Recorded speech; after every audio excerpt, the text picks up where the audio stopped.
World cup में कप्तान किसको देखना चाहेंगे आप? जब से मैं रिटायर हूँ कि बहुत सारे कप्तान आए हैं, बट एक भी कप्तान ऐसा नहीं जो हारा हो, और वर्ल्ड कप एक भी कप्तान ऐसा नहीं जिसने जिताया हो। तो फ़र्क नहीं पड़ता कि कौन कप्तान है, फ़र्क ये पड़ता है कि टीम कॉम्बिनेशन क्या खेलेगा। सही प्लेइंग 11 खेलती है तो फिर आपकी जीत निश्चित हो जाती है, क्योंकि कप्तान कोई भी हो उससे ज़्यादा फ़र्क नहीं पड़ता। कोहली थे तब भी हम लोग बायलैटरल जीत रहे थे, वर्ल्ड कप नहीं जीते, सेमीफाइनल हार गए। रोहित शर्मा बने हैं, उनके अंडर भी वर्ल्ड कप T20 खेले, वहाँ भी सेमीफाइनल हार गए। तो टीम कॉम्बिनेशन उस दिन बेटर होना चाहिए और टीम की उस दिन परफॉर्मेंस बेटर होनी चाहिए, तभी आप जीत सकते हो। तो मेरे ख्याल से रोहित शर्मा अभी तक अच्छी कप्तानी कर रहे हैं, शायद वही होने चाहिए। और उसके बाद फिर आप अगले वर्ल्ड कप की तैयारी कर सकते हो कि अगले वर्ल्ड कप में कौन कप्तान हो सकता है। विरूपा जी, पिच को लेकर मैं बात ज़रूर करना चाहूँगा, क्योंकि आप पूरे दुनिया में खेल रखे हो मुकाबला।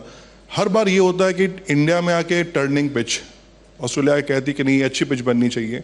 तो क्या ये जायज़ है कि हम लगातार टर्निंग पिच को ही फोकस बनाएं, अपनी ताकत बनाएं? यार हम लोग ने कभी कंप्लेंट नहीं की ऑस्ट्रेलिया जाके कि हमें ग्रीन टॉप क्यों दे रहे हैं। हम लोग एडिलेड खेले, वहाँ एक बार ग्रीन टॉप मिला। हम लोग ब्रिस्बेन गए, वहाँ में ग्रीन टॉप मिला। पर्थ गए, हमें वहाँ ग्रीन टॉप मिला।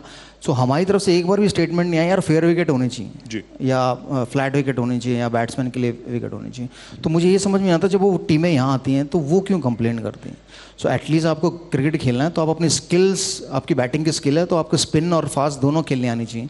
सो इंडियन टीम भी तो स्पिन और फास्ट दोनों खेलती है, वहाँ जाकर कंप्लेंट नहीं करती। इतने सालों के बाद किसी टीम ने ब्रिस्बेन में ऑस्ट्रेलिया को हराया, वो भारतीय टीम थी।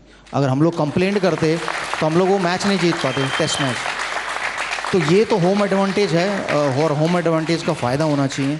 हम लोग जब इंग्लैंड जाते हैं, साउथ अफ्रीका जाते हैं, तो वो हमारे लिए ये सोच के पिच बनाते हैं कि हम इंडिया जाएंगे तो हमें टर्निंग ट्रैक मिलेंगे, तो इसलिए इनके लिए यहाँ स्विमिंग ट्रैक बनाओ ताकि यहाँ पर हम 4-0 जीते। तो वो हर देश करता है।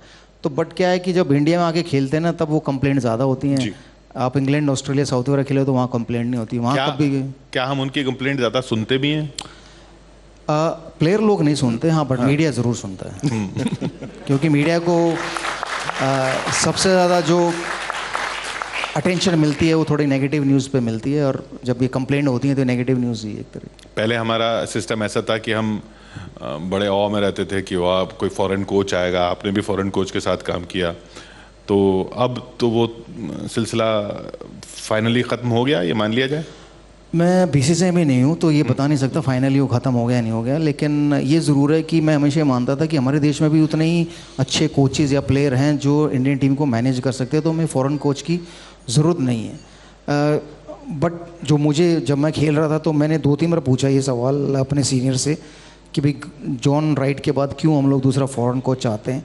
तो क्योंकि उन लोगों ने बहुत सारे इंडियन कोचेज़ के साथ अपना टाइम बिताया था, तो वो ये कहते थे कि कभी कभी इंडियन कोच ना बायस हो जाते हैं, फेवरेट हो जाता है, कोई फेवरेट नहीं होता है, तो जो नहीं होता बेचारा उसकी शामत आ जाती है, वो उसको बाहर चले जाता है।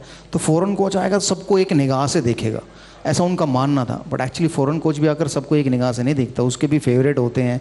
वो भी नाम के आगे गिर जाता है, ये तेंदुलकर है, द्रविड़ है, गंगुली है, लक्ष्मण है, तो वो ऐसा कुछ नहीं होता। तो बाद में आप चैपल के फेवरेट बने नहीं कभी? नहीं, मैं आया तो चैपल ने पहली स्टेटमेंट ये दी थी कि भाई Sehwag will be the next captain. अब 2 महीने में ऐसा क्या हो गया कि पता नहीं कैप्टन से वो टीम से बाहर हो गए। सो ऐसा मुझे ऐसा लगता है कि कोचिंग, इंडियन टीम को कोचिंग की ज़रूरत नहीं, इंडियन टीम को मैन मैनेजमेंट की ज़रूरत है कि भाई आप एक ऐसा आदमी हो जो सारे प्लेयरों के साथ ना अच्छी दोस्ती रख सके, अच्छा ख्याल रख सके। भाई कोच को ये मालूम होना चाहिए कि बस मेरे को इसको कितनी प्रैक्टिस करानी है, इसको कितनी नहीं। जो कि आई थिंक उन सब में बेस्ट थे गैरी कर्स्टन, क्योंकि वो मुझे सिर्फ 50 बॉलें खिलाते थे। राहुल द्रविड़ को 200 बॉलें खेलते थे, सचिन तेंदुलकर 300 बॉलें खेलते थे, गौतम गंभीर 400 बॉलें खेलते थे, आकाश चोपड़ा और ज़्यादा खेलते। तो ये उनको मालूम था कि यार इनको इतनी बॉलें खेलने को मिलनी चाहिए, इसको इतनी बॉलें खेलने को मिलनी चाहिए। और उसके बाद वो छुट्टी देते थे कि भाई अब आपका काम हो गया, आप घर जाइए, होटल जाइए आराम की। तो वो उनको पता होना चाहिए कोचेज़ को कि यार मेरे ये प्लेयर हैं, इनको मेरे को कितनी प्रैक्टिस करानी है, किसको कितनी प्रैक्टिस की ज़रूरत है, किसको प्रैक्टिस की ज़रूरत नहीं है। तो बहुत सारे प्लेयर ऐसे भी होते हैं जो अपने आप को मेंटली प्रिपेयर करते हैं, क्योंकि उन्हें मालूम है मैं 15 साल से क्रिकेट खेल रहा हूँ, अब मुझे प्रैक्टिस में मेरी ना कोई बेटर होना है ना कुछ ख़राब होना है। तो अगर मैं मेंटली फिट रहूँगा, अच्छा सोचूंगा, तो शायद मैं बेहतर रिजल्ट प्रोड्यूस कर सकता हूँ। तो वो हमारे लिए वो काम बेटर है इंडियंस के लिए कि हम लोग अपने प्लेयरों को उससे मेंटली ख्याल रखें, क्योंकि प्रैक्टिस और फिजिकली तो ख्याल प्लेयर खुद रख सकता है, एक मेंटली होता है ना, उसको कंफर्ट जोन मिलना चाहिए ताकि वो बेहतर परफॉर्मेंस दे सके।